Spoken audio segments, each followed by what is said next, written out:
Hello mga ka-Bright Minds! Sa ating previous video na ang title ay Polka sa Nayon, kinilala natin ang pinagmulan ng katutubong sayaw na to. Ngayon, mahalaga rin na malinang tayo at malaman natin ang mga skills o kasanayan tungkol dito. For today's video, pag-aaralan natin ang mga batayang hakbang na ginagamit sa sayaw o yung dance steps. Ito ay para masigit nating maunawaan at lalo pa nating mapaunlad ang concept, kasanayan o yung skills at pamamaraan na dapat nating matutunan sa sayaw na polka sa nayon. So hindi na natin patatagalin pa. Let's begin!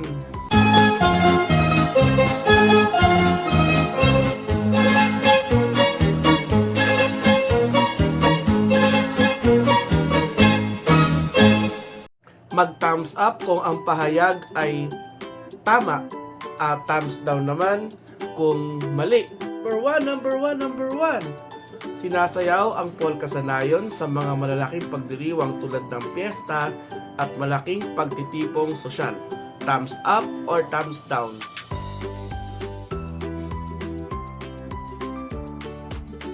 Number 2. Ang pagsasayaw ng polka sa nayon ay nakakabuti ng posture at nakakapaglibang. Thumbs up or thumbs down?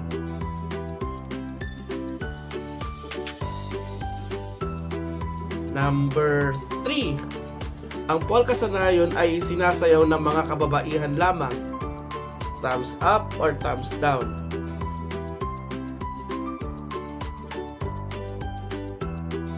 Number 4. Sinasayaw ang polka sa nayon sa bilang na 1 at 2 sa isang sukat o yung 2-4. Thumbs up or thumbs down?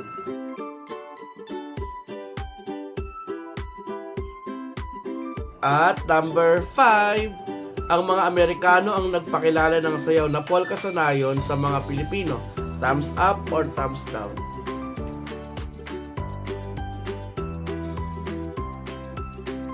Alright, let us check your answer.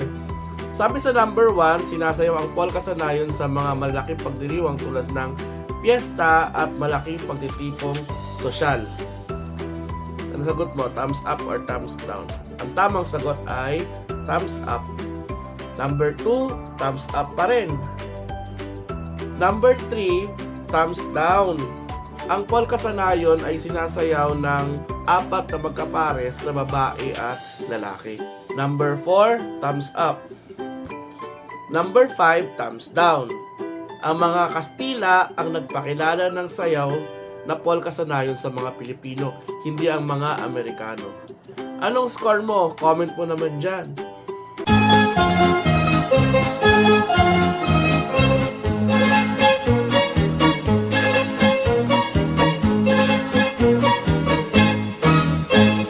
Naalala nyo ba yung basic positions of the arms and feet? Yung 1, 2, 3, 4, 5 and positions 1, 2, 3, 4, 5 din sa folk dance. May iba't ibang posisyon ng kamay at paa at hakbang na pangsayaw ang ginagamit sa iba't ibang mga katutubong sayaw. Sa video na to, matututunan natin ang mga dance positions sa polka sa nayon. Ready na ba kayo?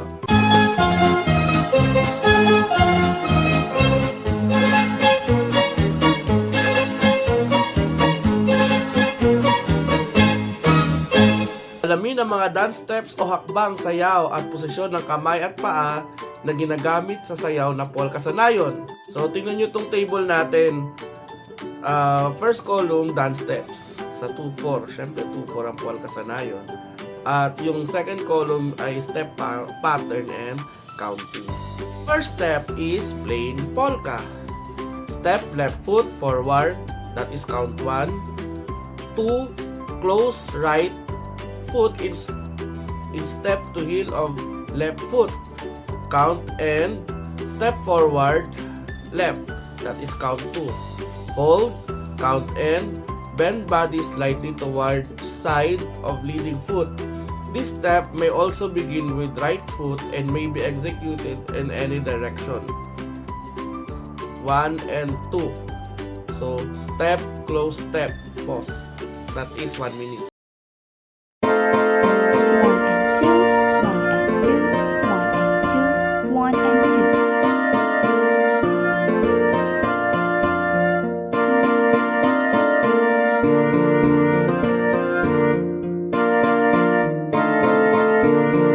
Next step is heel and toe polka.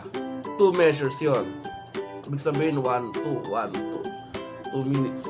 Touch left heel diagonally forward on floor. Toe up, count 1. Hold, count, and touch left toe diagonally backward. Heel in, knee slightly relaxed, leg almost straight, count 2. Hold, count, and look over shoulder at pointing toe. Beginning left, take 1 polka step.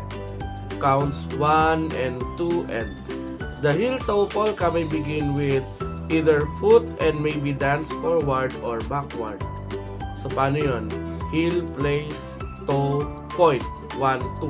Sa number 1, heel, place. Sa number 2, toe, point. Or step, close, step, pause. 1 and 2. 1 and 2. 1 and 2.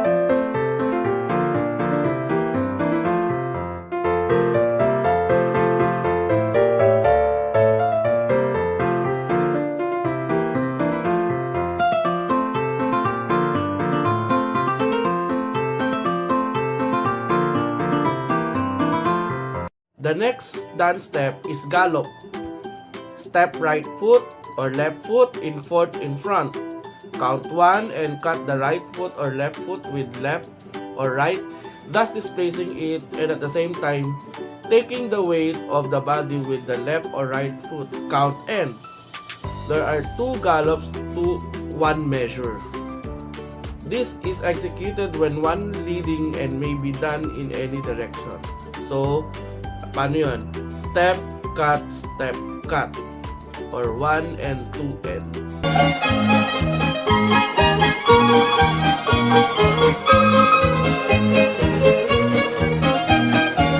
Ngayon naman, let us practice dance position. The first dance position is closed ballroom position. Paano yun? Partners stand face to face. Shoulders and hips parallel. Boy's right hand is placed around the girl's waist. Pagganon. Girl's left hand rests lightly against his right shoulders. Nakaganon sa shoulder ng lalaki.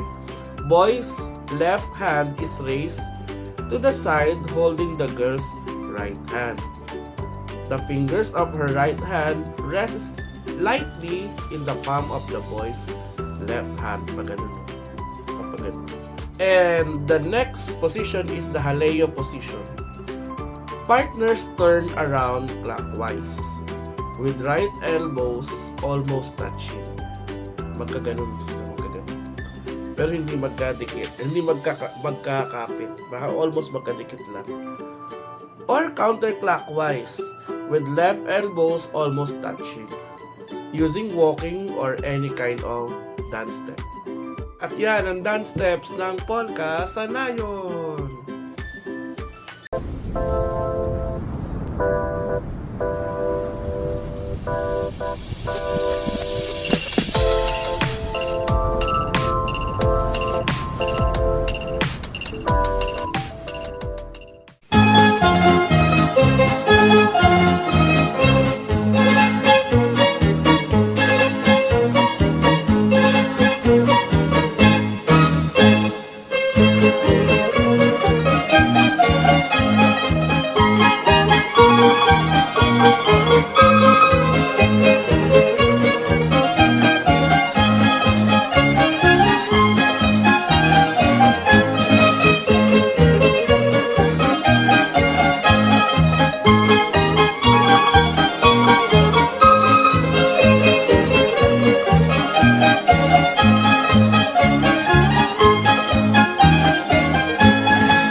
mag-check sign kung tama ang sasabihin ko at cross sign kung mali.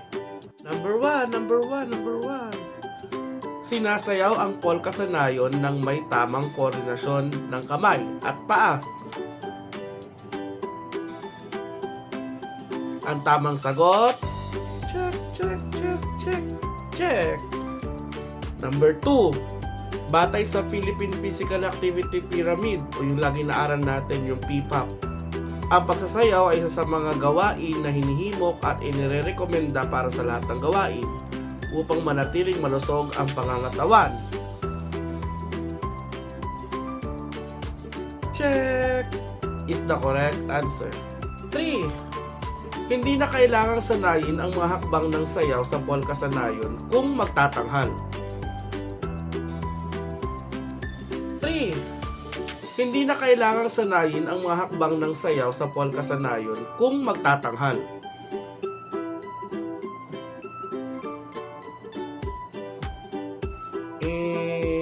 Siyempre, kailangan mag-practice.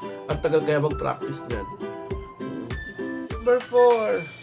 Ang pagsasayaw ay nakatutulong sa pagpapaganda ng katawan.